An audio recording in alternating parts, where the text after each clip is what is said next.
frivolous lawsuits. But the next time you hear of a terrible accident or a medical mistake, ask yourself, what if it were my wife or husband, or my mom or dad, or my child? Then would it be fair for others to think poorly of me for seeking justice? Gordon and Donner, for the injured. Metro PCS presents Monster Jam, brought to you by Vets All Ones and Ford Trucks. 12 Monster Jam superstars featuring Gravedigger. And kid seats are still just $5. January 31st, Dolphin Stadium.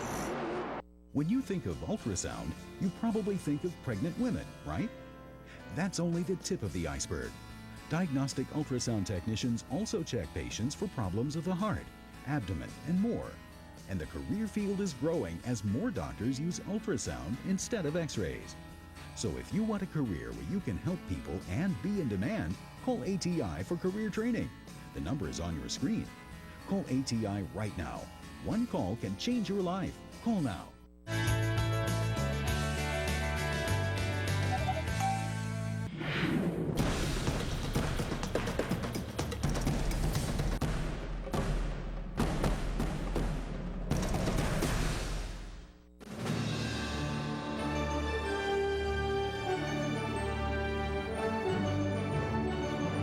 We now join our program in progress. Taxpayers are ready to invest in the auto companies, but what the industry it saves is going to look like. Anthony Mason, CBS News, Detroit. We're back in 2 minutes. You're watching CBS News Up to the Minute.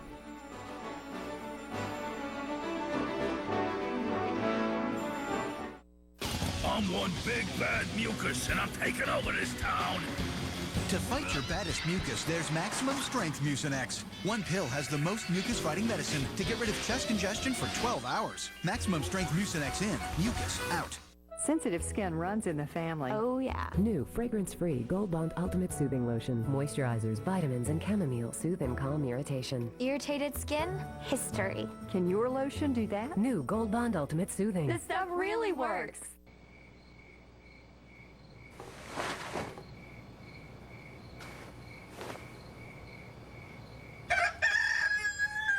Tired of morning coming in the middle of the night? Ask your prescriber about 2-layer Ambien CR. The first layer dissolves quickly to help you fall asleep, and unlike other sleep aids, a second dissolves slowly to help you stay asleep. Until you know how Ambien CR will affect you, you shouldn't drive or operate machinery. Plan to devote 7 to 8 hours to sleep before being active. Sleepwalking and eating or driving while not fully awake with amnesia for the event have been reported. In rare cases, severe allergic reactions can occur. If you experience any of these behaviors or reactions, contact your doctor immediately. Side effects may include next-day drowsiness, dizziness, and headache. It's non-narcotic and can be taken for as long as your prescriber recommends. Like most sleep aids, it has some risk of dependency. Don't take it with alcohol. To wake up ready for your day, ask your prescriber for 2-layer Ambien CR. Cute kid. Bet you think that carpet's pretty clean, huh? I just vacuumed a second ago. Yes, but you've only cleaned the surface. Vacuuming alone won't get the sticky dirt that's buried deep down in your carpet. Resolve high-traffic foam removes the deep, sticky dirt that vacuuming can't. Just spray it on, rub in gently, and vacuum away. Using Resolve regularly will keep this mess from staying in your carpet. Ugh. That's clean. Really clean. Don't just vacuum clean, Resolve clean.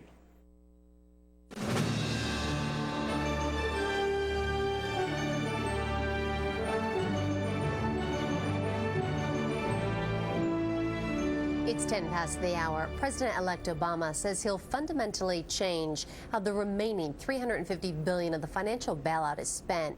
But where did the first $350 billion go? Here's CBS's Cheryl Atkinson. When Congress passed the $700 billion bailout, the whole idea was to buy failed mortgage assets. But once the bill became law on October 3rd, Henry Paulson's Treasury Department moved quickly on an entirely different front. give bailout money to select banks to help them buy competitors. It was largely under the public radar, with only anonymous government officials acknowledging the strategy. Breaks with congressional intent. Founding to me, Congress, why the Secretary was lied to. But CBS News has learned the banking industry was clued in from the start. Listen to what BB&T Bank's chief executive told analysts in a conference call shortly after the bailout passed. He's not talking about using bailout funds to help with mortgages or consumer credit, but to buy other banks. This is a relatively inexpensive way to raise capital for acquisition opportunities. A month later, they got $3 billion in bailout money. Just look at all the banks we found that have gotten taxpayer bailout funds and are gobbling up the competition. Bank of America received $15 billion and bought Merrill Lynch, which got $10 billion even as it was up for sale. Morgan Stanley is buying China Trust Bank. A half dozen more got bailout money and are buying other banks. Nobody from the Treasury Department would respond to our questions, but some analysts say the idea is to strengthen the banking industry by giving strong banks the means to take over weak ones. It's not necessarily working out that way. Some banks, judged by federal regulators as strong, like Merrill Lynch and Provident Bank shares, are the very ones getting bought out. And some in Congress are upset that the Treasury Secretary is handpicking winners and losers. Hank Paulson gets to decide who lives and who dies, who buys whom. Take PNC Bank and National City. Both wanted bailout money, but only PNC got it, then bought National City. You picked a winner, PNC, and you picked a loser, National City Bank. Congressman Dennis Kucinich is from Cleveland, where National City was based, and grilled the Treasury official in charge of the bailout, Neil Kashkari. With deep respect, it is not appropriate for me to speak about an individual institution, but I can talk generally about well, with these deep respect, you know, you put 4,000 people out of work in the city of Cleveland. Are you taking the Fifth Amendment here? No, sir. I don't think it's a good use of taxpayer money to put taxpayer capital into a financial institution that's going to fail. Well, you know what? That statement that you just made, you will hear about for the rest of your career. With the bailout billions so far helping banks but not the mortgage crisis, congressional leaders this week said no further bailout money will be given to Treasury without much stricter conditions. Cheryl Atkinson, CBS News, Washington. Citigroup has already received $45 billion in bailout cash, but it's not nearly enough. Drowning in debt, the troubled bank is on the verge of selling most of its retail brokerage business to Morgan Stanley. A source close to the deal says Morgan would pay somewhere between $2 and $3 billion for a 51% stake in the city-owned Smith Barney brokerage house, with an option to buy the rest over several years. Citigroup lost more than $20 billion last year. Private schools are just the latest to feel the sting of the recession. The Education Department reports enrollment dropped by 120,000 in the current school year, and that's expected to jump in the months ahead. Government analysts also say more parents are pulling their kids out in the middle of the year because they can't afford it. Meanwhile, the number of charter schools has reached nearly 4,000 nationwide. More than 1 million students attend, and nearly 1,300 schools have opened within the past 3 years. The institutions are free of many rules that govern public schools, but are they the right model for the future? CBS's Cynthia Bowers has more. This plus 2x. To say students at Rauner College Prep High School on Chicago's West Side are beating the odds doesn't give them enough credit. So we're done here.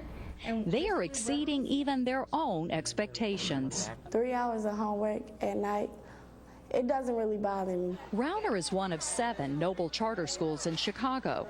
The graduation rate is 95%. 85% of its graduates go on to college. It's okay to be the smart one. It's okay to be the one committed to your community.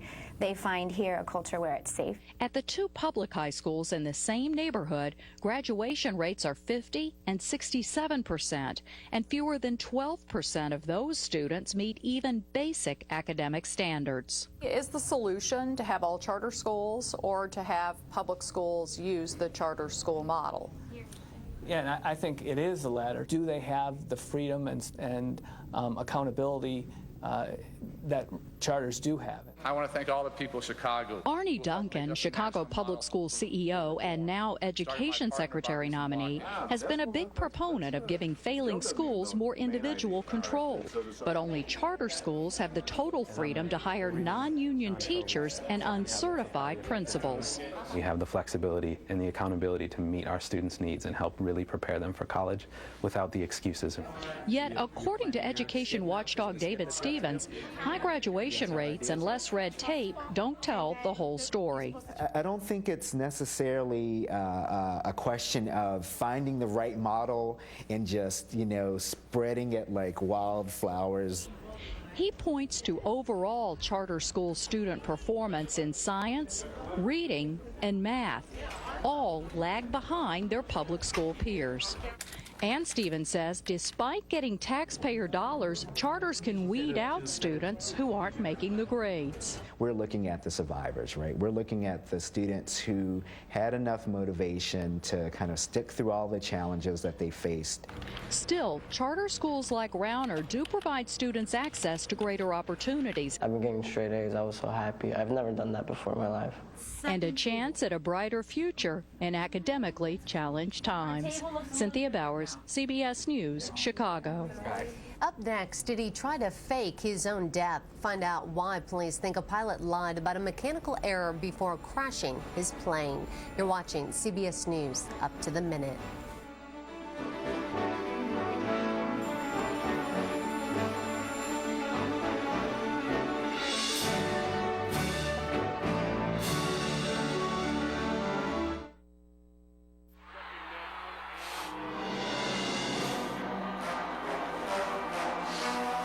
If you use Oust air sanitizer, it can't kill the source of the odor. That's why there's Lysol Neutra Air.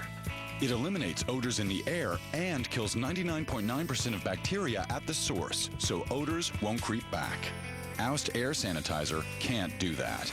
Enjoy nothing but freshness. Lysol Neutra Air, the ultimate odor eliminator. The perfect Hotwire getaway. Shop till you drop. Relax by the pool. At a 4-star hotel for a 2-star price from Hotwire.com. When hotels have unsold rooms, they use Hotwire to fill them, so you get them at prices lower than any other travel site. Guaranteed. Like 4 stars in Chicago. Travelocity price $179. Hotwire hot rate just $95. Hotwire.com. 4-star hotels, 2-star prices. Hotwire, Hotwire.com. Save big on car rentals, too, from $13.95 a day. That's the money you could be saving with Geico. What? Geico. 15 minutes could save you 15% or more on car insurance. It's the money you could be saving with Geico. You were made for each other. You like money, he likes money. Well, he is money. Geico. 15 minutes could save you 15% or more on car insurance. What's in emergency that boosts your health and energy? 1,000 milligrams of vitamin C and naturally energizing B vitamins. For a boost you can feel, get a free sample at emergency.com and feel the good. I'm one big bad mucus, and I'm taking over this town. To fight your baddest mucus, there's Maximum Strength Mucinex. One pill has the most mucus-fighting medicine to get rid of chest congestion for 12 hours. Maximum Strength Mucinex in, mucus out. All this week, it's the road to the inauguration. Tonight, how she hopes to stir a nation with her words. Poet Elizabeth Alexander on the CBS Evening News. Barack Obama. No one has brought you inside this historic presidential campaign like CBS News. Now you can own the most inspiring moments, the exclusive interviews, and never-before-seen footage you could only get from America's premier news magazine, 60 Minutes. Obama, all access. Order your DVD today. The biggest names in politics face the nation with Bob Schieffer Sundays.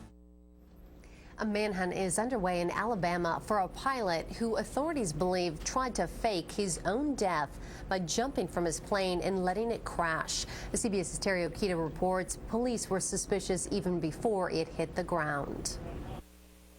Marcus Schrenker was flying from Anderson, Indiana to Destin, Florida Sunday, but something happened along the way that has authorities raising red flags. The pilot had called in a distress call in the area of Birmingham, stating that his windshield had imploded and he was bleeding profusely and he was requesting emergency assistance. Authorities say Schrenker parachuted out of a single-engine plane landing in Harpersville, Alabama. The plane flew on autopilot and crashed in swampland in Milton, Florida. But when police arrived at the crash scene, Schrenker's story didn't add up. There was no blood, and the windshield was intact. Back in Alabama, a man using Schrenker's Indiana driver's license told police he'd been in a canoe accident. Unaware of the plane crash, they took him to a motel, where a security camera caught him on tape. Once authorities figured out what had happened, they went back to the motel, but Schrenker was gone. Authorities say his wife filed for divorce 2 weeks ago and that the state of Indiana is investigating 3 businesses belonging to Schrenker. The 38-year-old is president of a wealth management company in Indianapolis, and reports say he's wanted on fraud charges. Investigators suspect he may have faked his own death. Some Florida residents who live just 75 yards from where his plane crashed say once he's found, Schrenker deserves serious punishment. That could have really hurt, people, families, lives and stuff. Schrenker was last seen Monday morning running into the woods near the hotel. Terry Okita, CBS News. Air travel, by some standards, is safer than ever before. No passengers died in a crash involving a U.S. carrier in either 2007 or 2008. That marks the first 2-year straight stretch without a death since commercial jets began flying. The National Safety Council wants to ban all cell phone use while driving to make our roads safer. Even if you're hands-free, the council says you're 4 times more likely to be in an accident if you're on the phone. One study blames cell phone use for 6% of all vehicle accidents, causing 2,600 deaths and 12,000 serious injuries a year. Monday, the CDC delivered a real wake-up call about how much you're sleeping or not. The agency says 30% of American adults average only 6 hours of sleep or less. If that sounds familiar, you're far more likely to come down with a cold or something worse. CBS's Dr. John LaPook has more. Jessie Furness is a working mother with a common problem, the common cold. And like many people, she's sleep deprived. How many hours of sleep do you usually get every night? 5 to 6. And how many do you think you need? 8 to 9. It turns out if you don't snooze, you lose. A study of 153 healthy people found those with less than 7 hours of sleep were almost 3 times more susceptible to getting a cold than those with 8 hours or more. It's been shown that if you're sleep deprived, you have a lower level of those natural cells that have the ability to fight off infection. And sleep deprivation can affect more than immunity. It can change hormones, making people eat more and gain weight. Other problems? Hypertension, diabetes, and just plain grouchiness. Are you cranky? Are you having trouble concentrating? While many people rely on sleeping pills, lab studies suggest that natural sleep may be more restorative. Some of the medications can suppress certain parts of sleep which are very important for our normal functioning, particularly that kind of sleep called rapid eye movement sleep. Here's a tip. Watch out for things that may be keeping you awake. That cup of coffee that you have in the morning may hang around until late at night and stop you from going to bed. Dr. John LaPook, CBS News, New York. An update now to the nationwide salmonella outbreak. An Ohio distributor is denying his company's peanut butter caused it, despite lab tests that link the two. King Nut CEO Martin Keenan says his company can't be the source because it distributes to only 7 states, not the 42 that have reported new cases. Now look at your Tuesday weather. The latest satellite picture shows a fast-moving winter storm moving across the Great Lakes with blizzard conditions and up to 6 inches of snow. Later today, that snow is expected to push through the Ohio Valley and northeast as the storm tracks east. Meanwhile, Santa Ana winds will continue to blow across portions of the southwest with gusts up to 60 miles an hour. Temperatures in the region will be well above average with highs topping out in the 70s and 80s. If you're suffering from chronic lower back pain, sciatica, herniated disc, degenerative disc, or even failed back surgery, call the number on the bottom of your screen and see if you're a candidate for an emerging non-surgical treatment called spinal decompression therapy. During spinal decompression therapy, the patient reclines And a gentle pull calculated specifically for that particular patient works in an effort to relieve pressure between discs and allow the back to begin a natural healing process. There are no drugs, no injections, and no surgery. And for thousands of chronic back pain sufferers, it is the one therapy that has provided true back pain relief. I was not able to work at all for 2 months.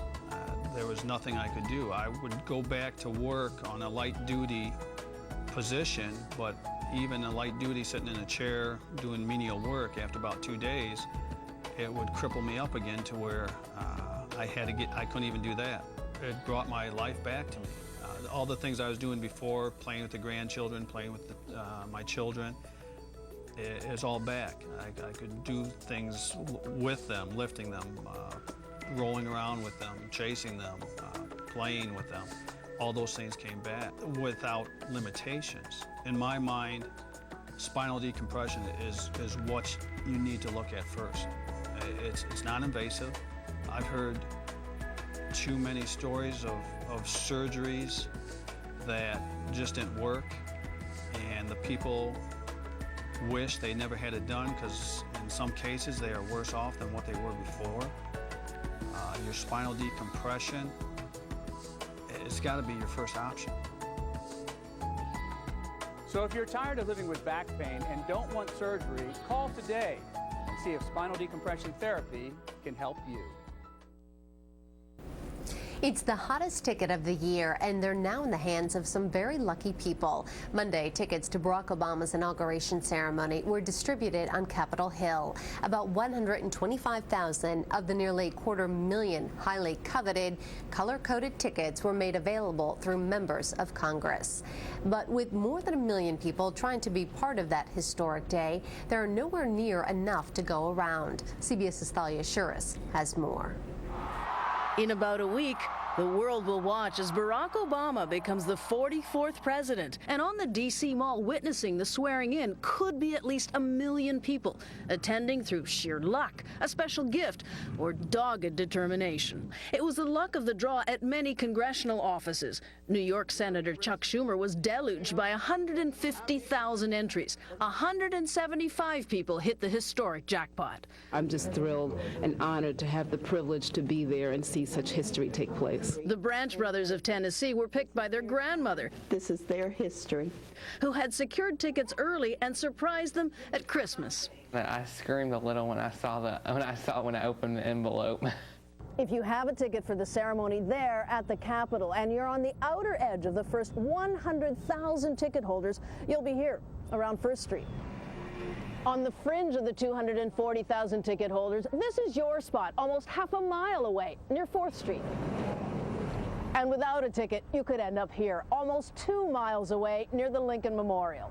The end of the Capitol all the way to the Lincoln Memorial will be open to the public for the first time, and people will be able to stand together, be pretty cozy if they all show up, and witness the swearing in on 10 jumbotrons. That's good enough for the ticketless but hopeful folks. Well, we've been Democrats for a long time. Like these die-hard Democrats from Texas. And we might be disappointed, but we'll go without the tickets if necessary. And those determined to get here by hook or by crook, like Ryan Bowen cycling all the way from Los Angeles, California. I wanted to get to this inauguration because it means something special. An inauguration that's expected to draw an unprecedented number of witnesses to history in the making. Thalia Ashuras, CBS News, Washington.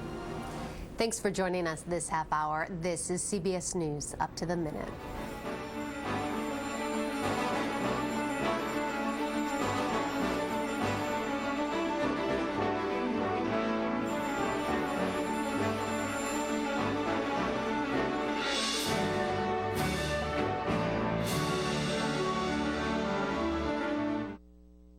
CBS News, experience you can trust.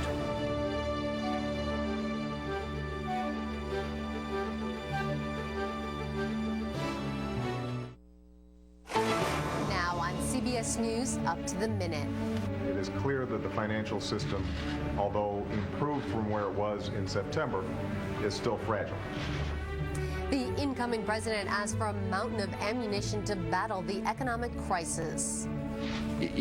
mistakes I made. Clearly, putting a mission accomplished on an aircraft carrier was a mistake.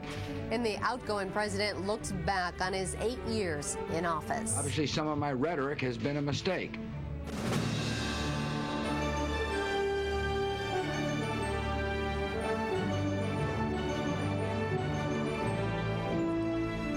Good morning from CBS News headquarters in New York. This is Up to the Minute. I'm Meg Oliver. In just 1 week, Barack Obama will take the oath of office as the 44th president. His aides say his first order of business will be to close the military detention camp at Guantanamo Bay, Cuba. The prison, which currently holds about 250 men, opened 7 years ago this week. The detainees are suspected terrorists or having ties to terrorists, although few have been charged with any crime.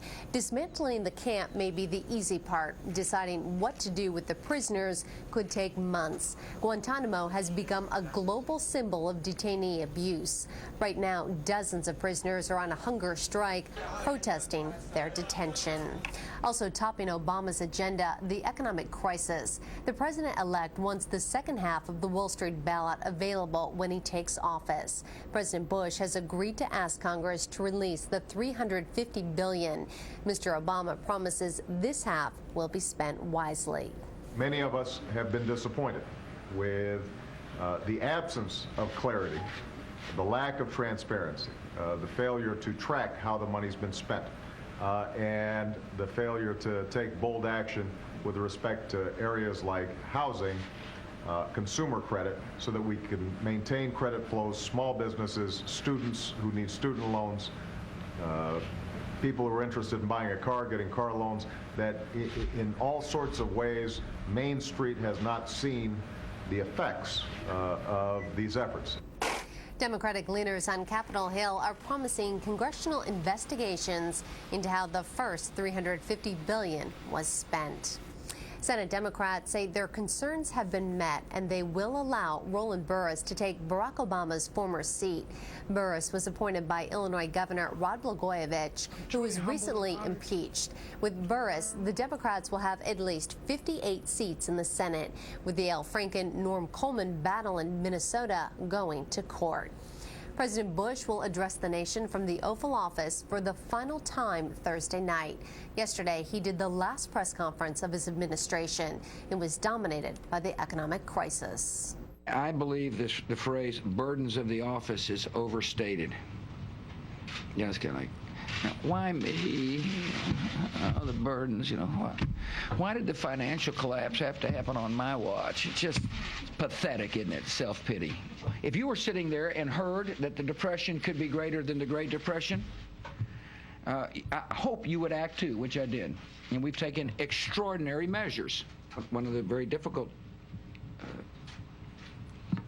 parts of the decision I made on the financial crisis was to use hardworking people's money to help prevent there to be a crisis.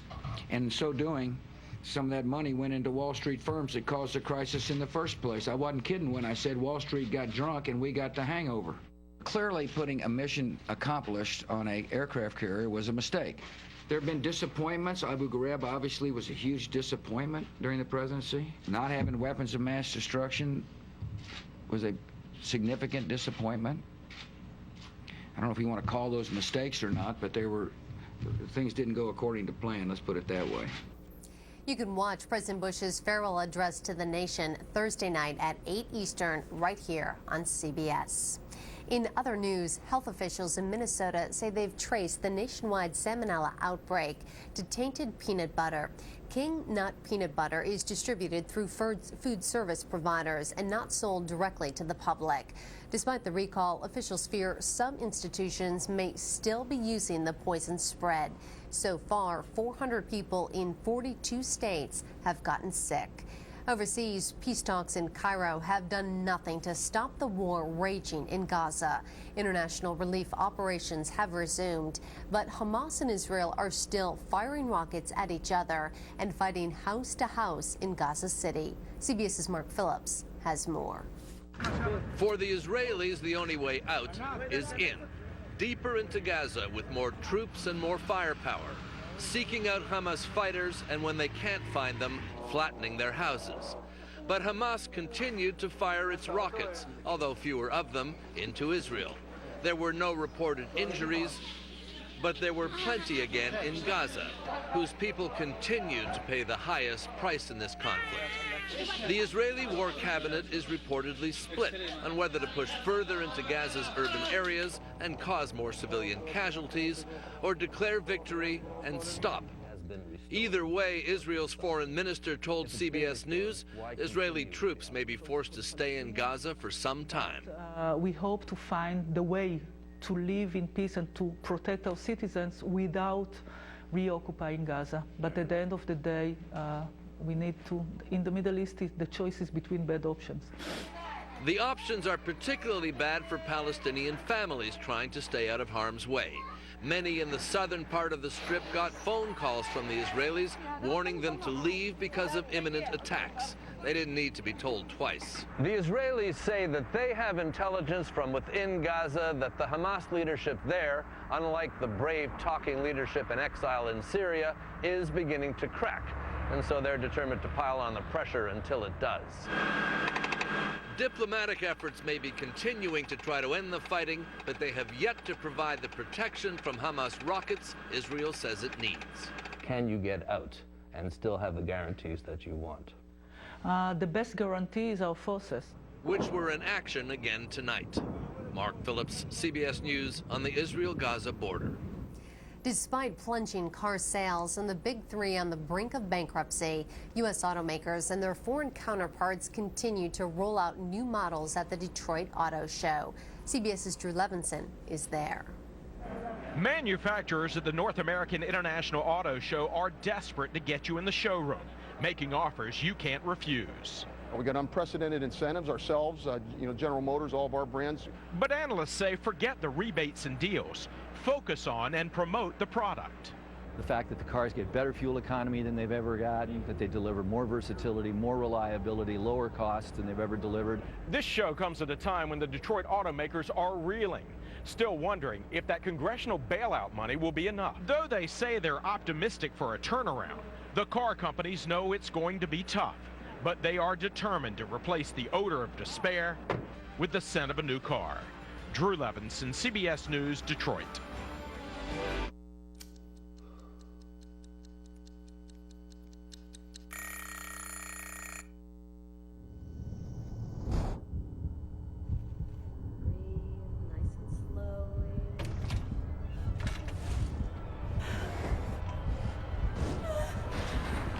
Don't let smoking harm you or your child to be. Florida Quit Line, can I help you? Yes. Be free. Quit today at 877-YOU-CAN-NOW or floridaquitline.com. A Discovery cruise offers all the amenities of a longer cruise in one fun-filled day to the Bahamas. Free lavish buffet meals are included. Visit discoverycruiseline.com. Even choose to cruise and stay. Fun day cruises from $29.99 per person, including meals on board, or stay the night from $49.99 per person. Call 877-508-7477. Ships Registry, Bahamas. Some people think I'm psychic. Truth is, there's no such thing as psychics. I'm just paying attention. I get caught up in the little things, the details. I can't help it. I see things other people can't see. It's a gift. Or is it? Simon Baker is The Mentalist. CBS Tuesdays.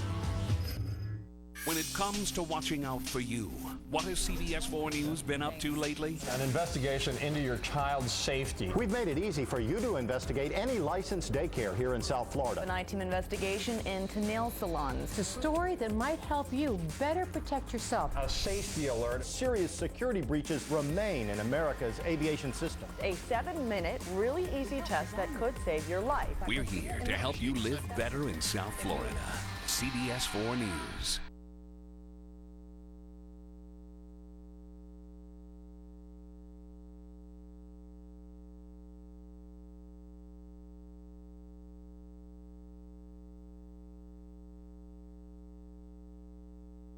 as our 44th president. His inauguration will be rich in meaning as the country watches the first African American take office. For some perspective, CBS's presidential historian Douglas Brinkley joins us from our station KITV in Austin, Texas. Good morning, Doug. Good morning to you. There is so much symbolism surrounding this inauguration. From a historian's perspective, what is the most significant to you? Well, look, first off, it's going to be quite a celebration. Millions of people are going to be coming to Washington. The whole world's going to be watching. Barack Obama is our first global president, meaning that in villages in Africa and in far-flung Asia and fly-speck islands in the Pacific, people are going to be tuning in to the American inaugural to hear the words of a president. And so I think it's the oratory that's going to capture the day. You know, in the last few weeks, we've been dealing with a lot of transition issues, but where Obama always delivers was with the big speech at the big moment. He doesn't choke. You can imagine he's got great speech writers for this one, and people are going to be comparing it to John F. Kennedy in 1960 or Abraham Lincoln when he came in a century before that. Well, you mentioned JFK. There have been a lot of comparisons between Obama and Camelot, but considering Obama won in a landslide compared to Kennedy, how does that make this different? Do you think there's going to be even that much more excitement surrounding this inauguration? Well, that's an interesting point. I mean, Dwight Eisenhower in 1960 actually could have won the election. He was quite popular. And remember, John F. Kennedy ran against Richard Nixon in '60 and just squeaked by. In fact, it was one of the closest elections in American history. By contrast, Obama here had a whopping mandate. It was a realignment for the Democratic Party, and a lot of independents have gotten swooped up in Obama mania. So I think that the audience is going to be more. I mean, we talk about John F. Kennedy having the torch passed in 1960, but this, I think, is larger than that because you're dealing with the president rolling in on a New Deal platform.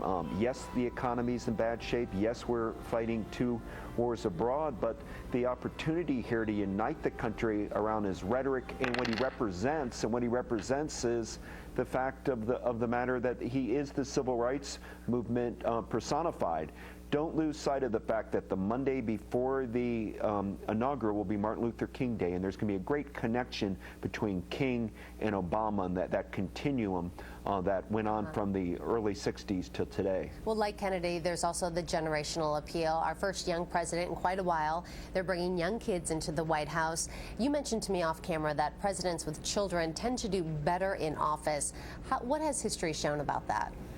Well, many presidents have children, but I think what becomes fun for the country is when you have young kids. The fact that you have toys around the White House. Somebody like President Theodore Roosevelt had 6 kids running around, and they had snakes and monkeys and macaws, and it created kind of a mayhem feel there. People like that. They want to feel that the White House is being lived in, that it's not just an executive branch.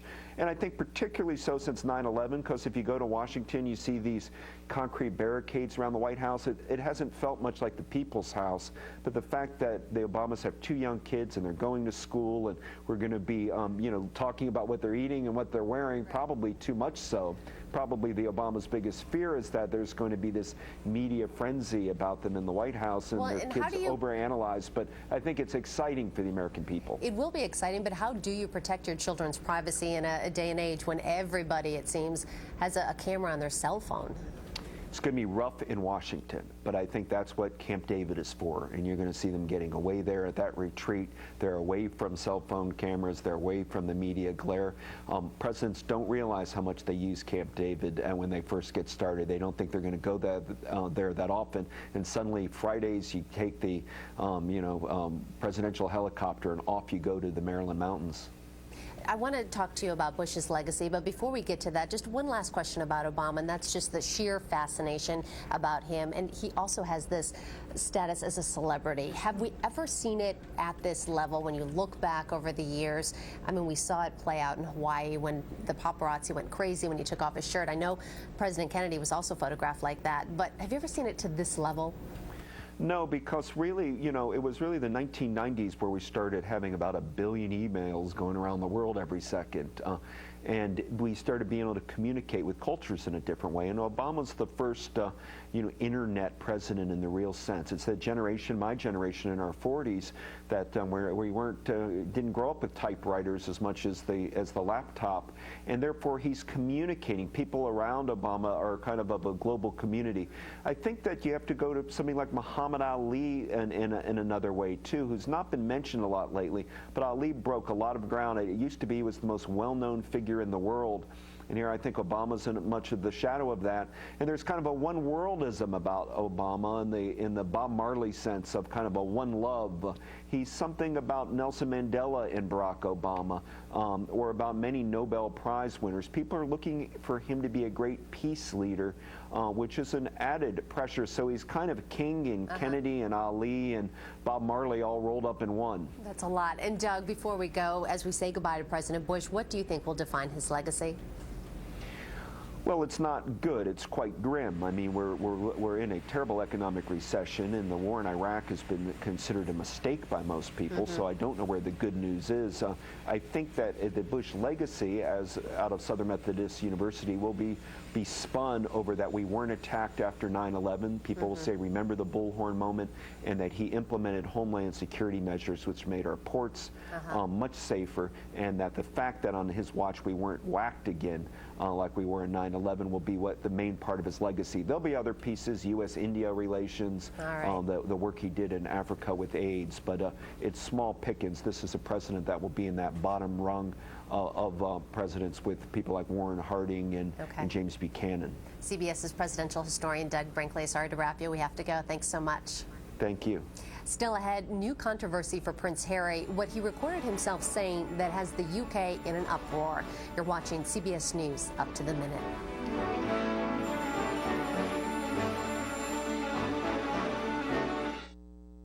It's the money you could be saving with Geico. He's peering deep into your soul, as if he knows you'd like to save money. Geico. 15 minutes could save you 15% or more on car insurance. It's the money you could be saving with Geico. Even after this commercial ends, he'll be here waiting. He just wants you to save money.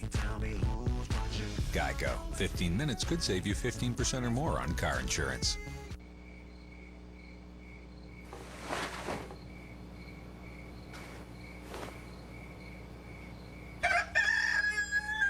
Tired of morning coming in the middle of the night? Ask your prescriber about 2-layer Ambien CR.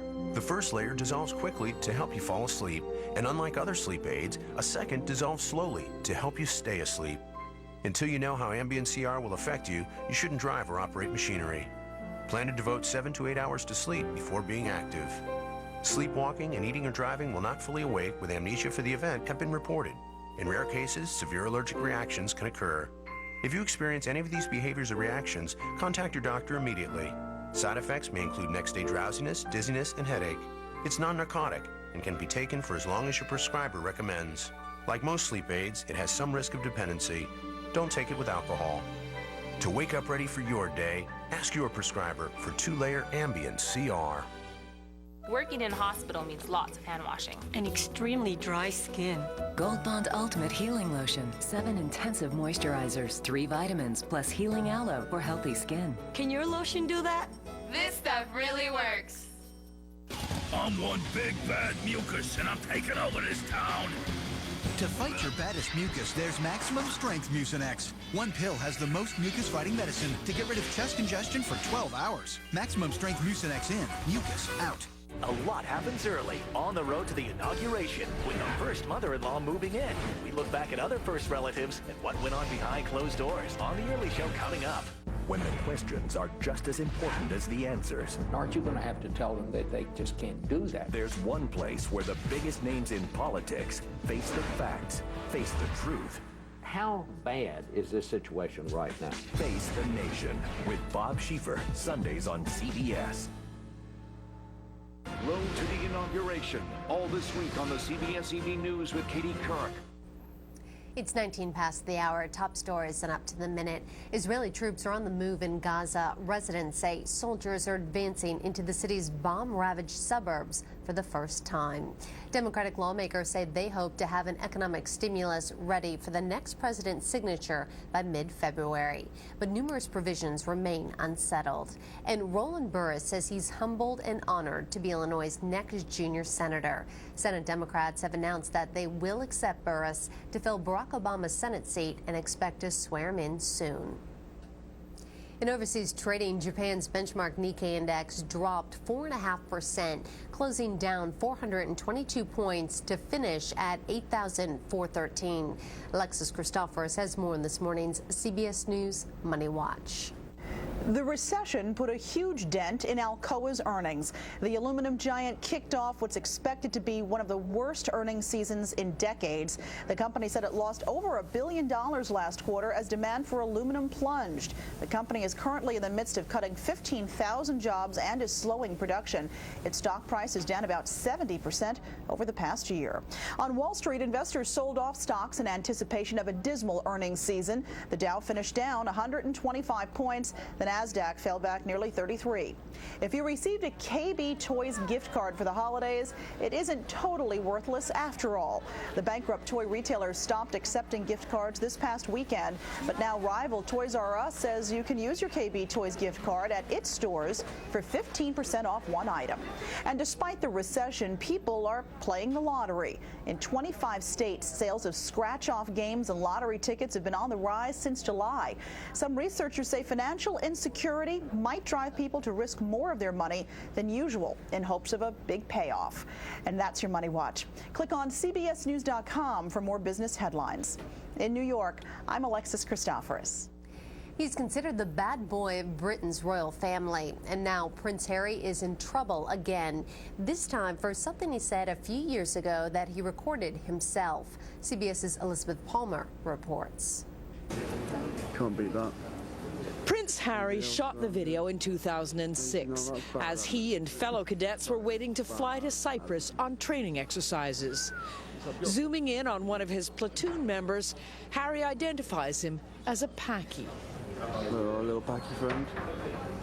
He's believed to have been Ahmed Raga Khan, who is from Pakistan and was named the Outstanding Overseas Cadet by the Queen at Sandhurst, Britain's elite military college, also attended by the Prince. A spokesman for Prince Harry said he apologized for using the term in the video, but hadn't intended any malice. However, Khan's uncle says it was a hurtful remark. So everybody knows it's very insulting word. Later in the same video, Harry describes a fellow cadet wearing mosquito netting as looking like a raghead. I mean, you look like a raghead. These remarks are not unifying as the royal family is supposed to be. They're supposed to unite the nation. They are diversive and they are unacceptable. 4 years ago, Harry touched off international outrage when he appeared at a costume party dressed as a Nazi. On another occasion, falling down drunk, he got into a fight with photographers. While boys, even royal ones, will be boys, it's a safe bet the palace, which works hard on its polished and gracious image, is not amused. Elizabeth Palmer, CBS News, London. In sports, he is the all-time winningest coach for 2 NFL teams. But now Tony Dungy is saying goodbye. In an emotional news conference, Dungy announced his retirement after 7 years with the Colts, saying he got to live his dream. Associate head coach Jim Caldwell will take over. The 53-year-old was the first black coach to win a Super Bowl championship and is the only coach in the NFL history to make 10 consecutive playoff appearances. To college basketball, where number 20 Louisville took on number 13 Notre Dame. This one came down to the wire. They went back and forth with the lead till the last seconds of the fourth quarter. That's when Louisville's Terrence Williams appears to steal the ball in the backcourt and takes it in for the go-ahead dunk. However, it was ruled a backcourt violation on Notre Dame after officials decided Karen Godey touched the ball ahead of Williams. Now to OT, where the Cardinals made it look easy, scoring all but one of the baskets in the extra time. Louisville wins 87-73, the final.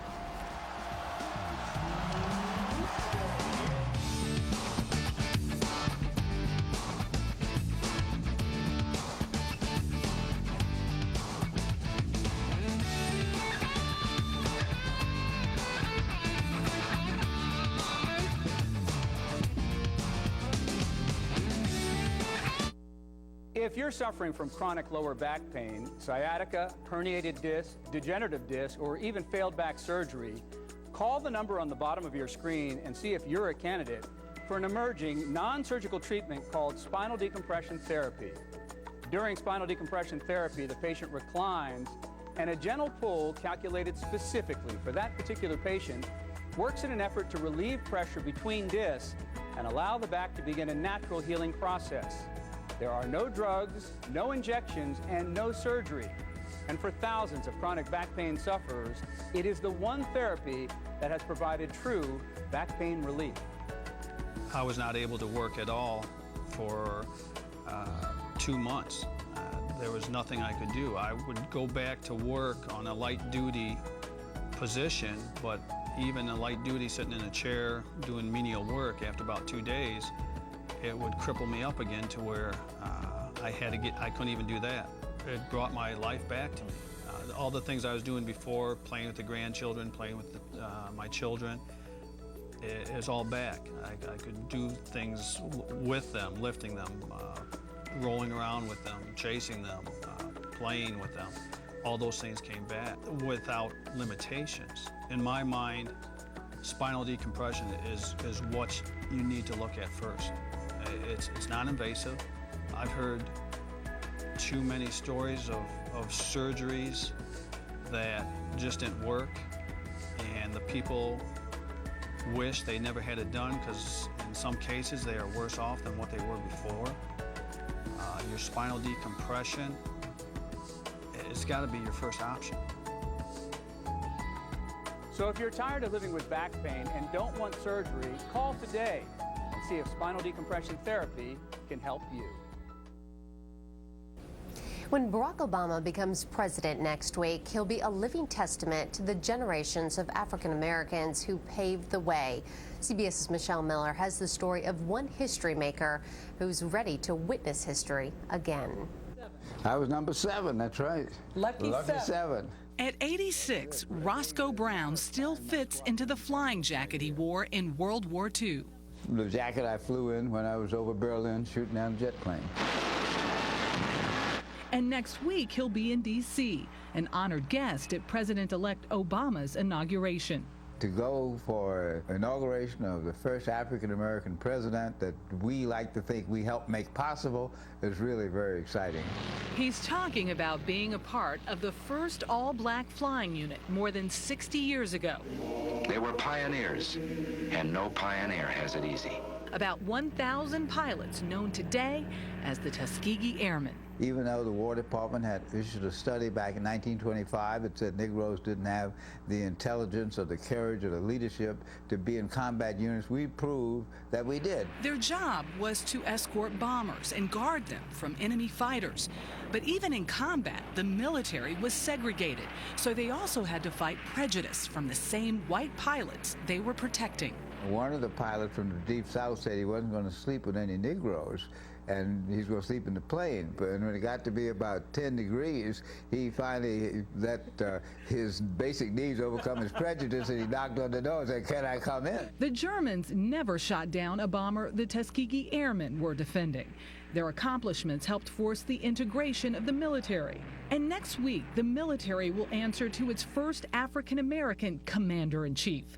All some 330 surviving members of the Tuskegee Airmen have been invited to President-elect Obama's swearing in. If you could give President-elect Barack Obama one piece of advice, what would it be? Be yourself. He has all the skills and ability to do it. Just be yourself, and we'll watch your back.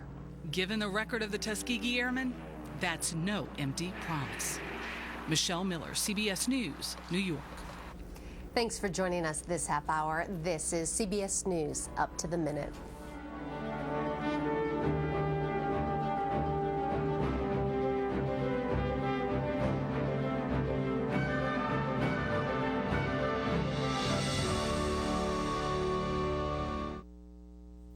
This week, it's the road to the inauguration. Tonight, how she hopes to stir a nation with her words. Poet Elizabeth Alexander on the CBS Evening News. CBS News. Experience you can trust.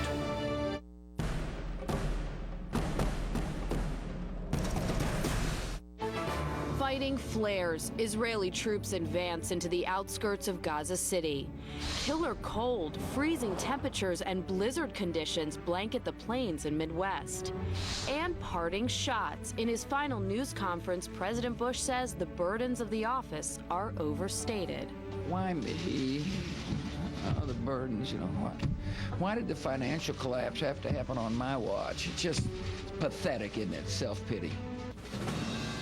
This is the CBS Morning News for Tuesday, January 13, 2009. Good morning, and thanks for joining us. I'm Michelle Gielim. We begin this morning in the Middle East, where Israeli troops are closing in on the largest city in Gaza, Gaza City. Here's the latest. Israeli ground forces are battling Hamas in the Gaza City suburbs. UN Secretary General Ban Ki-moon travels to the Mideast today to try to broker a truce. More than 900 Palestinians have been killed, more than half of them civilians. Charlie Daggett is in London with the details. Good morning, Charlie.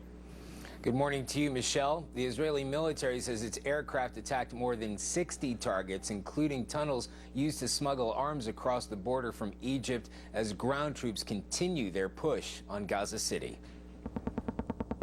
Helicopter gunships lit up the dawn sky, and the ground trembled with thunderous explosions in Israel's relentless assault of Gaza. Ground forces tighten their grip on Gaza City, aiming to crush Hamas as international pressure mounts on Israel to put down its guns. We don't ask the international community to share this war with us, but we ask the international community to give us time to continue this work. From his hideout, the deposed prime minister of Hamas remained.